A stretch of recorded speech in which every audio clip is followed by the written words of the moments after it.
Welcome to Revolutionary Optimism. Living at this time in history, we are challenged with the convergence of crises that is affecting our daily lives.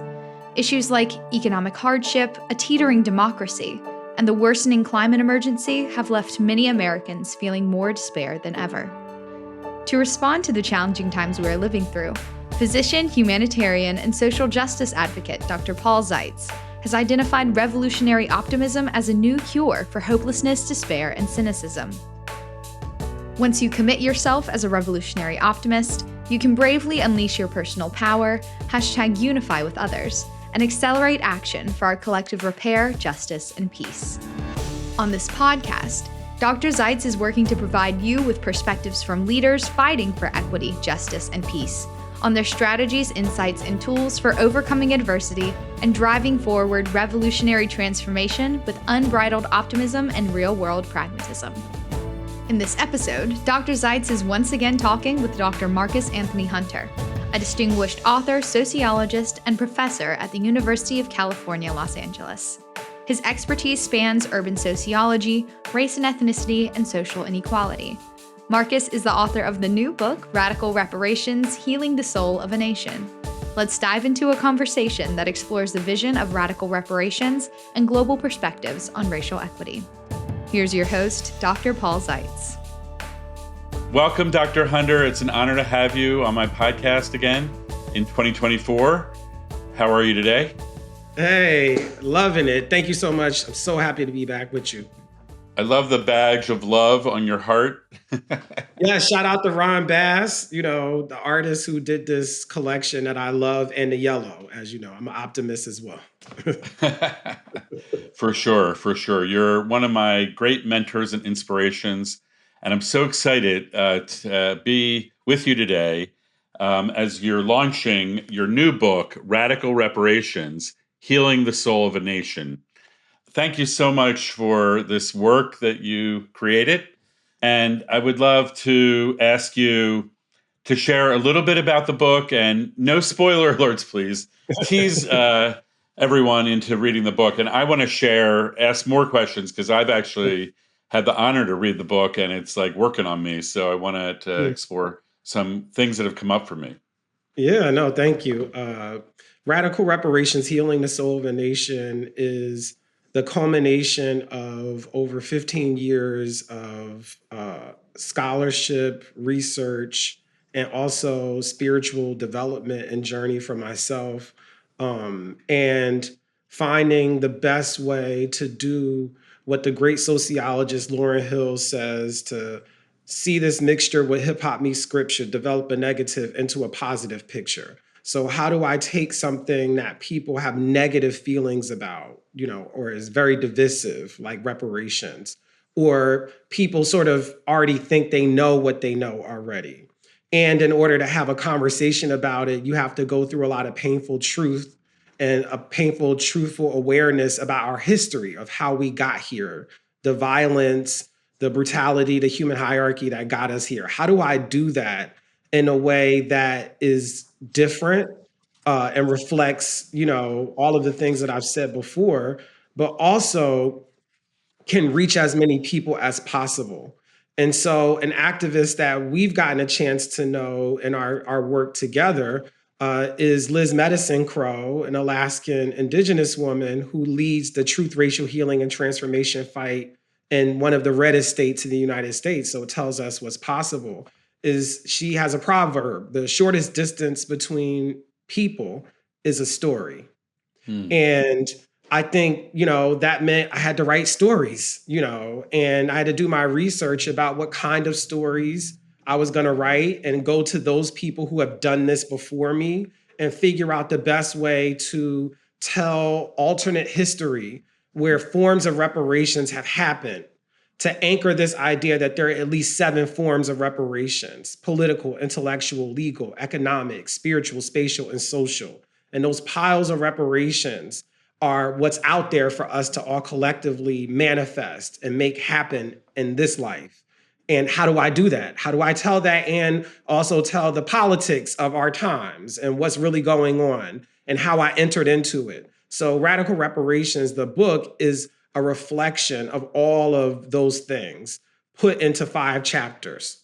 Okay, thanks, Marcus, for sharing that. It's great to hear the insight of the author that created this tapestry. The book is. It's like a journey through history and time and space from the past into the future, kind of forcing me to reimagine the present also. So you told me a couple weeks ago that one of your intentions was to unlock political imagination.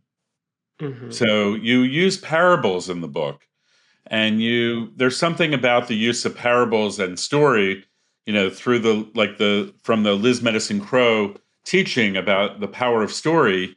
Can you explain the power of parable and the power of how that can unlock political imagination?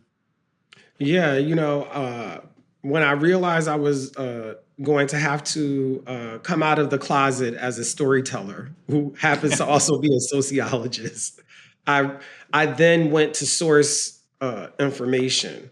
And one source that a lot of people know already is the Bible, and the power of stories, and particularly in the Christian tradition, the power of Jesus's parables. So there's so many parables that we know.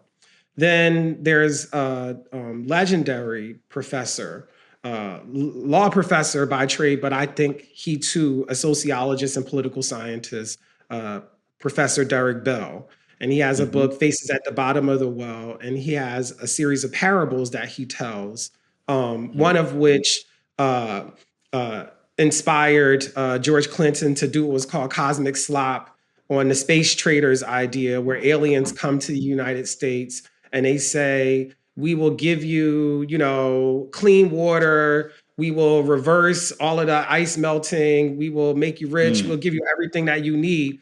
Give us your Black people. And there's this whole conversation that happens in this parable that he wrote, where basically, to make a long story short, we might not be surprised by what happens to the Black people by the end of that parable. Okay. And so that was another resource. And then one of the, and there's a lot of them, but 3 touchstones for me are the 2 so far. And then Octavia Butler's The Parable of the Sower. And it begins, all that you touch, you change. All that you change changes you. The only lasting truth is change. God is change. I will always remember that. So powerful what she says there. And it really unlocks I think, courage to really try to demonstrate history using alternate history and creatively trying to say, if I trust myself, I trust that you will understand the place in your mind I am trying to touch. The part of you that I trust is their own person, has their own thoughts, has their own dreams, aspirations, and intentions. And I'm not trying to make you do something. I want you to imagine yourself doing something. How do you do that? And the best way to do that was to create worlds that were similar and also unfamiliar. And to me, to make a very important connection, which is, we think about the Matrix or Everything, Everywhere, All at Once, which is about the kind of like infinite realities, the simulation that we're in, or being in a matrix. And I think people do a disservice to themselves when there isn't a full acceptance and awareness that the simulation that we're in as human beings right now for the last however many hundreds of years is the product of the global slave trade, the product of a system that said that because of someone's skin color and origin, they are not human and you can own them and you cannot pay them. And that is a fundamental foundation of our simulation.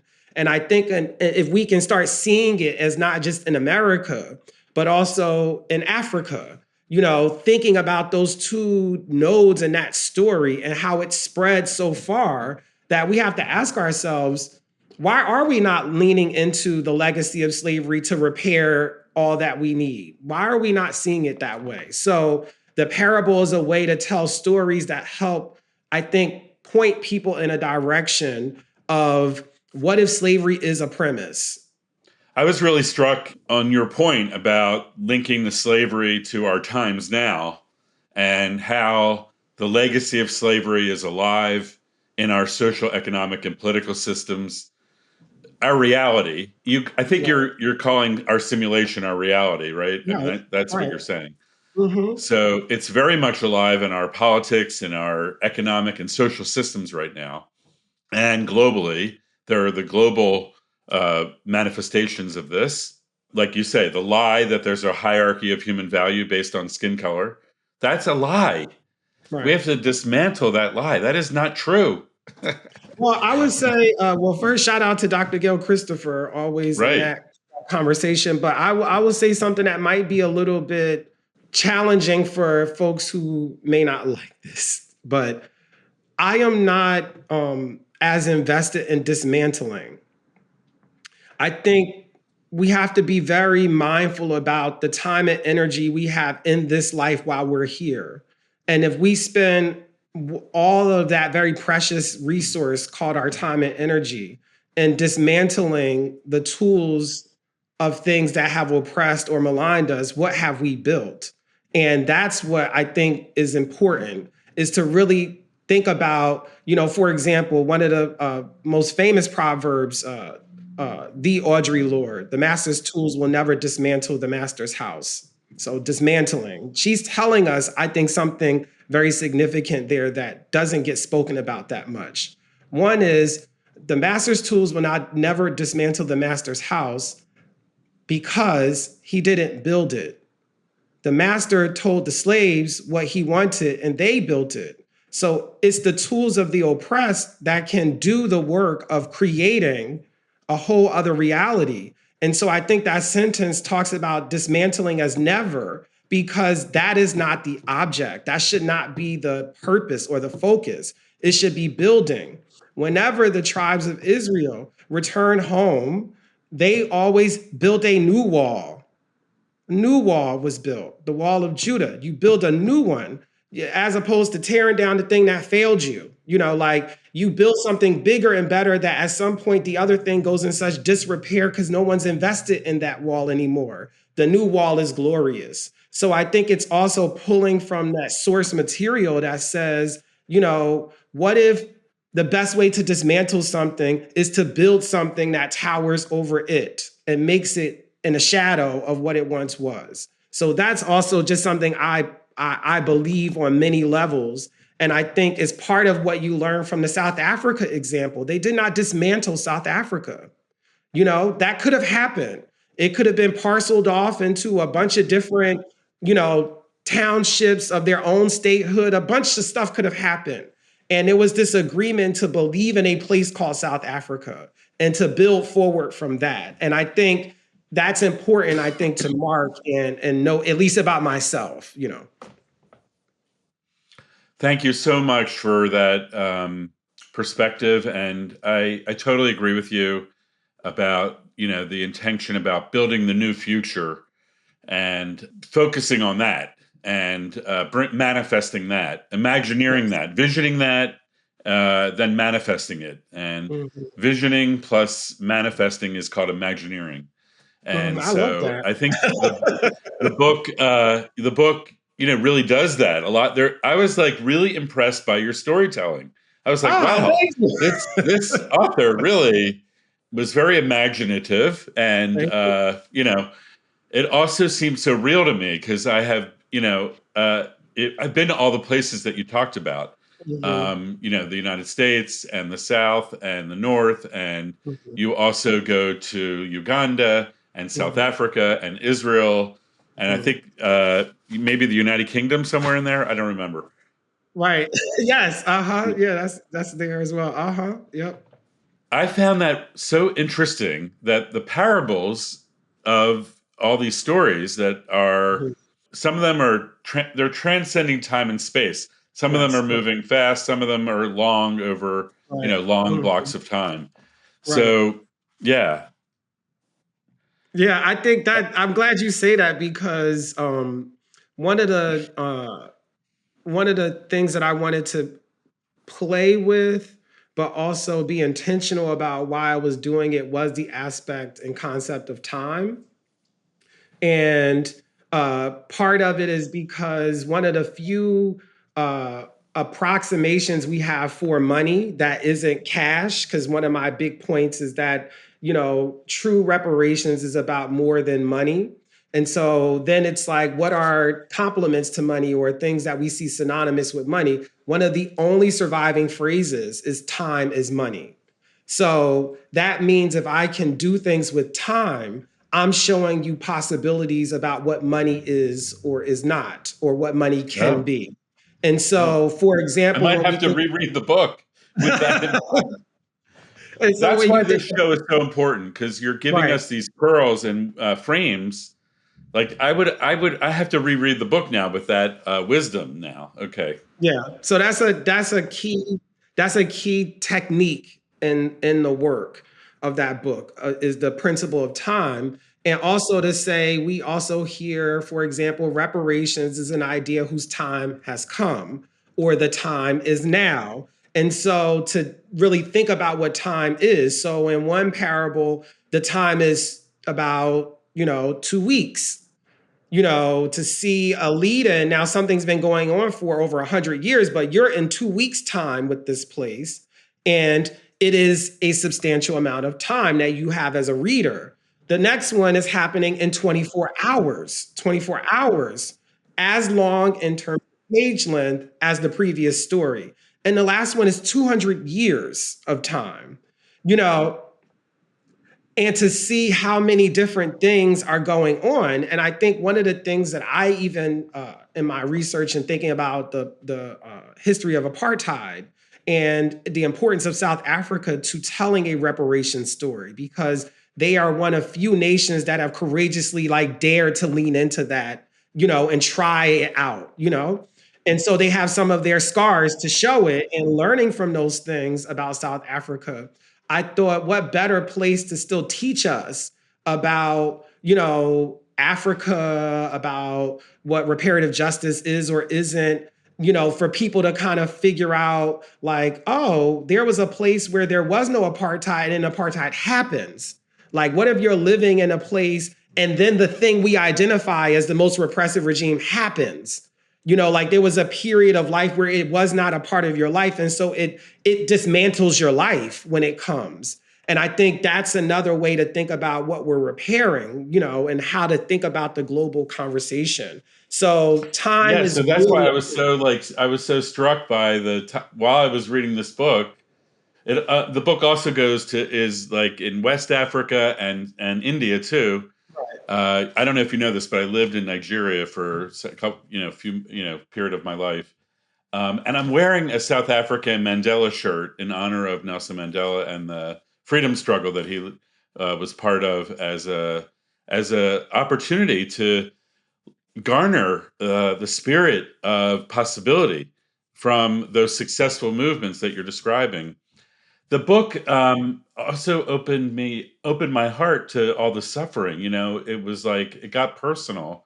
You mm, connected to the characters, so it was a way of unlocking my heart to feel the pain and suffering, mhm, and mhm. then just having to deal with that reality, and then of course seeing how it all relates till today. So thank you for sharing the PILES acronym. Yeah. I think that is an important framework for all of my listeners and the entire world and the American public and other countries, right? This is a global journey of repair, truth telling, and reparations, or reparations, repair, and truth telling, whatever order you want to put that in. This is a global phenomena. So political, intellectual, legal, economics, spiritual, spatial, and social. All of those elements of reparations, it expands the aperture and makes us understand that it's not what it's the idea of what people think it is. It's way beyond that, and it's way more transformative. And I think this is so key for healing and repair, and that's why I feel like my heart is pumping with joy, because of the work that we do together, and where we're trying to manifest equity and love and repair in our time. So I feel like maybe I would love to keep talking about the book. Oh, Please yeah. go out and read this book. I think this is a great book for book clubs. It's like a thing to read with other people and to explore the issues that come up and the emotions that are stirred. Literally, I couldn't sleep for 3 nights. I kept having these dreams of the suffering and the pain and the ships and all the heartache. And I saw the future of possibility.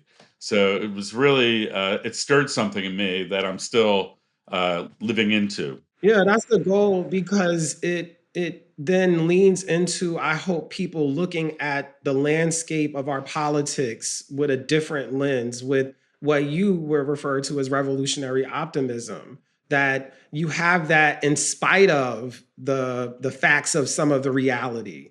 You have that in spite of what could happen in a presidential election. Like that is something that you maintain even when there is no evidence that supports it because it's about faith. And I think for me, one of the things is that people should have some level of faith in some aspects of our elected officials. There are some who are really trying, who really are, even in an environment where people could have a good reason to just say, no, I don't have to, it's never going to happen. So I always want to give it up for Congresswoman Barbara Lee, who contacted me 5 years ago and brought me in.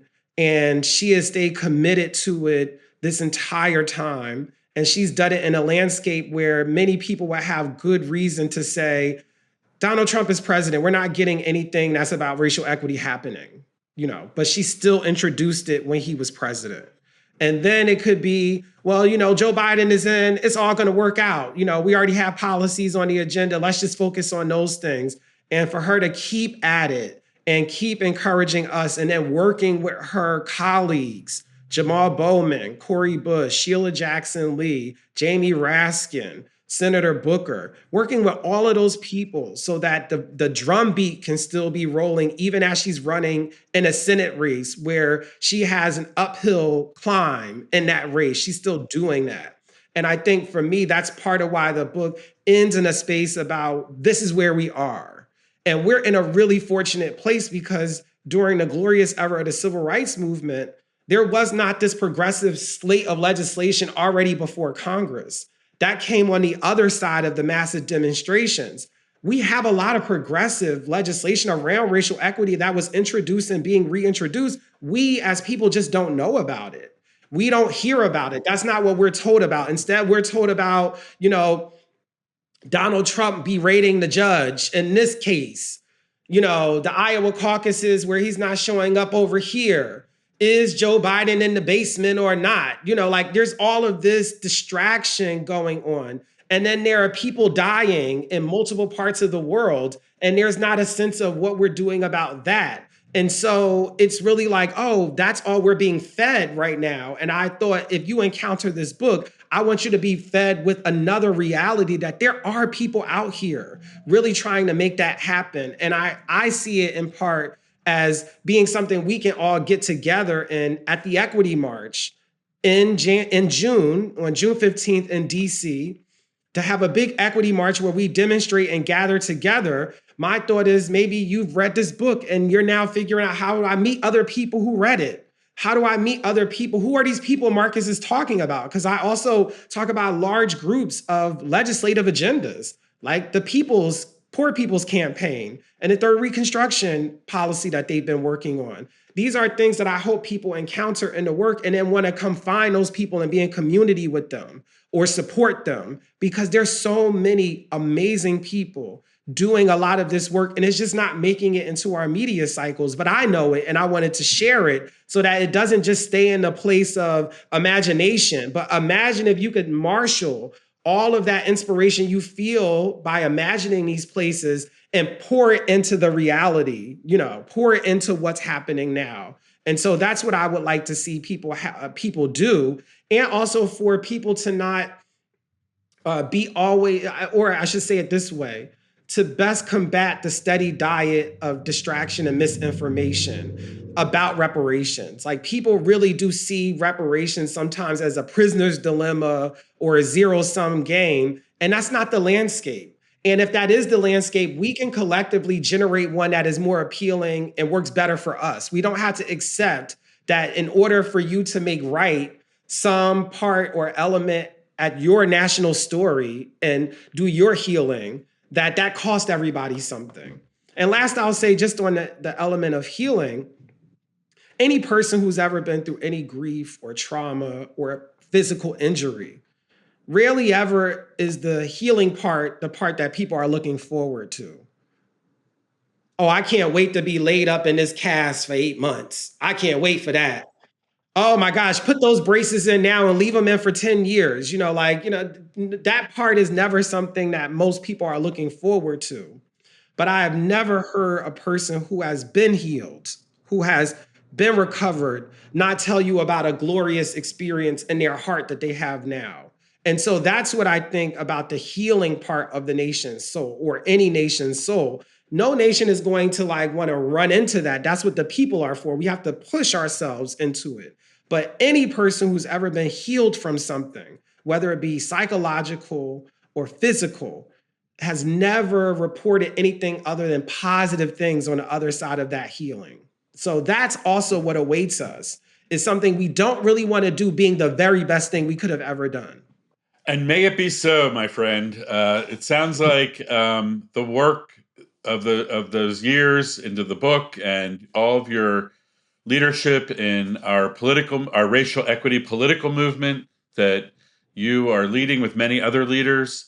And now you're manifesting that in two important ways. Like, you're mobilizing political support for legislation. And you talked about a range of different legislation. And can you share with us your vision for racial equity omnibus legislation? I think that's a new concept that is emerging, and I think it would be a great thing to hear your insight on. Yeah, one of the goals in terms of a legislative agenda is the whole theme is unity, as you even say in your forthcoming work, #unify. The idea is, if we are a united front, it makes our system a bit more accountable, or at least it makes it harder for it to find a way not to do what we're hiring them to do.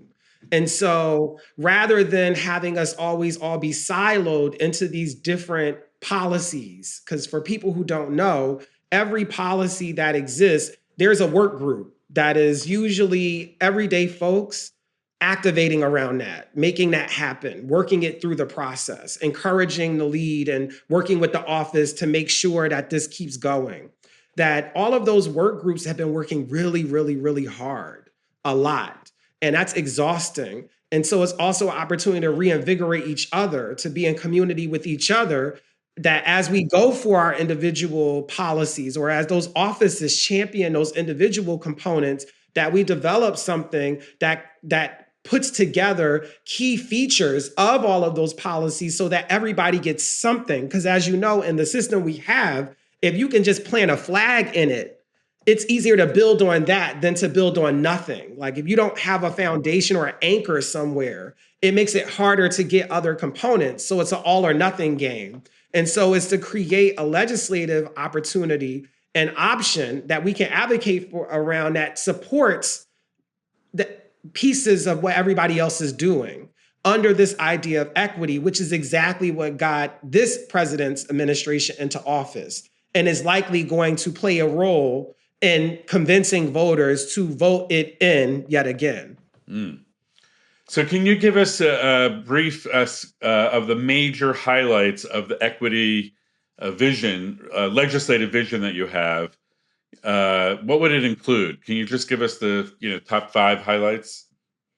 Yeah, reparative justice, truth, and transformation. I mean, 3. I made it simpler. Those are the key features. There are an inordinate amount of policies, which I said we're in a place of abundance and a progressive in terms of the policies that that members have. There's a lot of it. And so we have a buffet of options, but I think the overall themes that guide this connection is the idea of reparative justice, truth, and equity, bringing those things together and bringing features, because then what we're building is an infrastructure to support politically and legislatively policies that are about reparative justice, equity, and truth in the present and into the future when none of us are here anymore, that there's a premise already set in our Congress around there being a workup, a building up of a wall around reparative justice, truth, and equity. So that's what the omnibus idea is about. And also an anchor for the Equity March on June 15th in DC is to have a legislative piece that we can get behind, but also to have an experience that we can also get behind as a march. That is what Bayard Rustin knew, is that you also experience a demonstration. So what kind of experience do we want to have? We want it to be multi-generational. We're very fortunate to have the Black Music Action Coalition. Shout out to Prophet and Damien and Karen, all those good people. And also the National Black Justice Coalition. Shout out to Dr. Johns and all of the good people there as initiating partners to create this vision of experience where we march from the Lincoln Memorial, where our contemporaries have ended.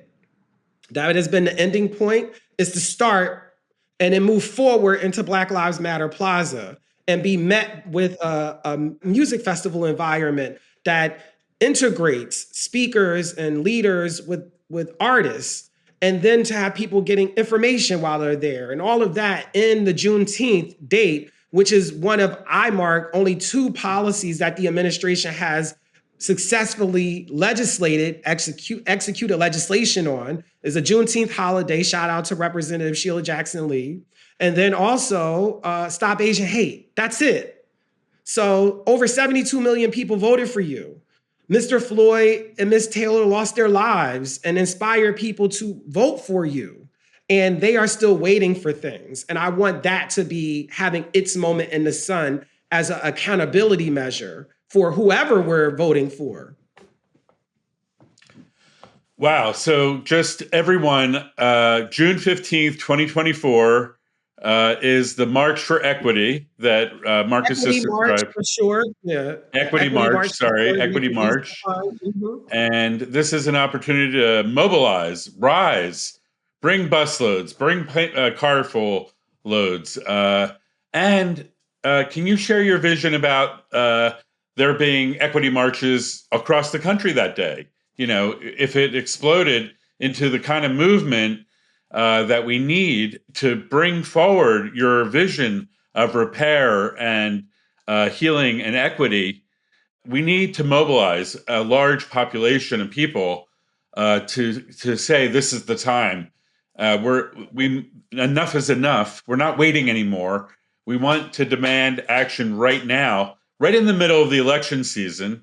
When we have a overtly racist MAGA movement that doesn't hide their racism, they're proud of it, against all the other options that are upon us for the election season coming up. So, can you tell us, how do you see that march as part of the political season of the year? Yeah, I think the march is doing a couple of things at the same time. One, of course, just maximizing a sacred feature of a democracy, which is to publicly demonstrate. And I think even though we're in a digital age, the age of Aquarius and information, I think it's important to hold on to sacred rituals like demonstrating. It's important that we do that, especially in times like this, where it is really a matter of life and death, if not of your own, but of those not too far from you or in your life. And so I think, getting back to the basics on that, I think is important. On another level, I also think it's a time to maybe reintroduce demonstration to a new generation that might need it to do or feel or look a different way.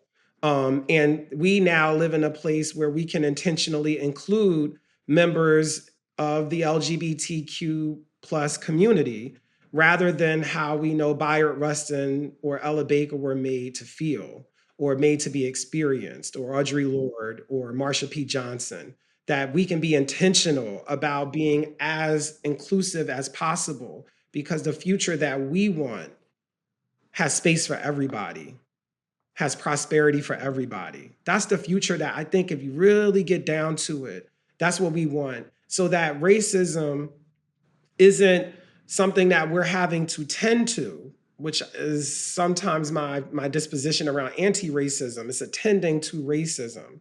So you're spending a lot of time over there rather than creating a reality, a simulation, experience that makes it so race will have you opt out of the best experience that the humankind has ever seen. We could be doing that, so that those who are opting into that will realize they're opting out of something way more beautiful, way more fulfilling. And then you have to start asking yourself, and those who are feeding you a diet of staying over there, so what's the good thing about this? How does this really turn out well? Why is this the greatest thing ever? I want to be a part of that world. That world is popping. That world is lit. I want to be over there. And I think that's why it's so hard to pull people out of disrepair, out of disillusionment, out of sadness or depression about the times, is because we're not actively building something that is beautiful and loving and inclusive that I'm opting into. That anybody, I want to be there. I want to be at that party. And that's what I think we can be building through the Equity March, is a sign and a symbol of that, a lighthouse of building that kind of world where we don't always have to attend to hate and racism and phobias just because they're the loudest. We can make them less loud just by being loud about what we're building over here, and making those who are responsible for helping build it accountable, because we vote for you, we pay taxes, and we have a right. When they say life in the pursuit of happiness, that isn't just a declaration. That's a spiritual awareness of knowing that happiness is a birthright. That is a birthright. That is not something that, you're just declaring. They knew it as a birthright. So therefore, if we are unhappy and we don't have the happiness that we should have in this lifetime, it's also about us building an ecosystem of happiness. And you can't do that when you're always building ecosystems around supporting, endorsing, and combating and going back and forth with people who are filled with hate and despair and hopelessness. That is a hopeless fight, and nothing gets built that helps to sustain the other thing in the meantime, which I think is a Jedi mind trick of hate. It will make you focus on it and convince you that there's some panacea for it, when, in the words of the legendary R&B group 3LW, haters, they gonna hate. That's just what they're gonna do. So we have to be very careful about how much time and attention we invest in attending to trying to resolve that all the time, versus building something that can withstand it and endure beyond it. Okay, wow. That is super exciting and energizing. Thank you for all that you do, and thank you for surviving and being alive and being here to channel your stories and parables with this amazing book, Radical Reparations, as well as your political vision for racial equity omnibus legislation. May it come to pass as fast as possible, and to create this pathway of love, of manifesting the vision of reparative justice and equity and truth, so that we can build trusting, loving relationships, and we can unleash our love, and we can build community together, and we can build resilience and support each other, which is what all of us really want and need. So what you're talking about is a deep, transformative healing opportunity for everyone in our country. And I hope that everyone will mobilize on June 15th and create ways of celebrating love and neighborliness and beloved community, as Martin Luther King said, because now's the time to really reach out and, make something happen. I think that's what Marcus is inviting us into. That is how I felt. Thank you for that. Did I get that right? Yes, you're totally right. We've all been chosen to be alive at this time. It could be a curse if we choose it to be, or maybe it is the best gift ever. With that, I'm going to thank you for everything you do and best of luck. And you have my unconditional support and love for all that you're doing. I'm sending you all that all the time. And I look forward to connecting with you again really soon. Yes. Thank you. God Peace. bless you. Peace.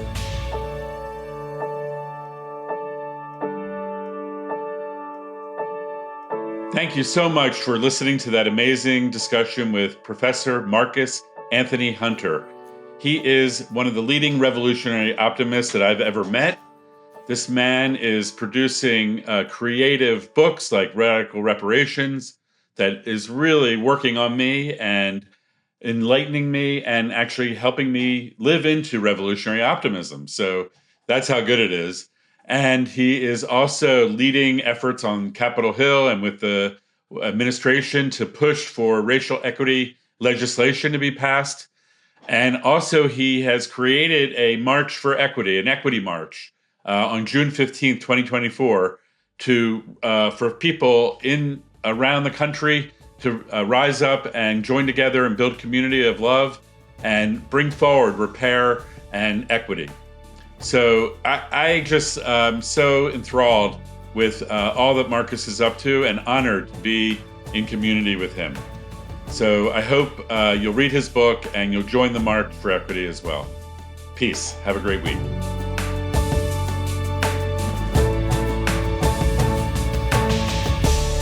Are you ready to be part of the revolution? To learn more about revolutionary optimism, please visit drpaulzeitz.org. To explore building movements, please visit unifymovements.org. If you like this show, be sure to follow on your favorite podcast app so you don't miss an episode. Revolutionary Optimism, transforming the world one episode at a time.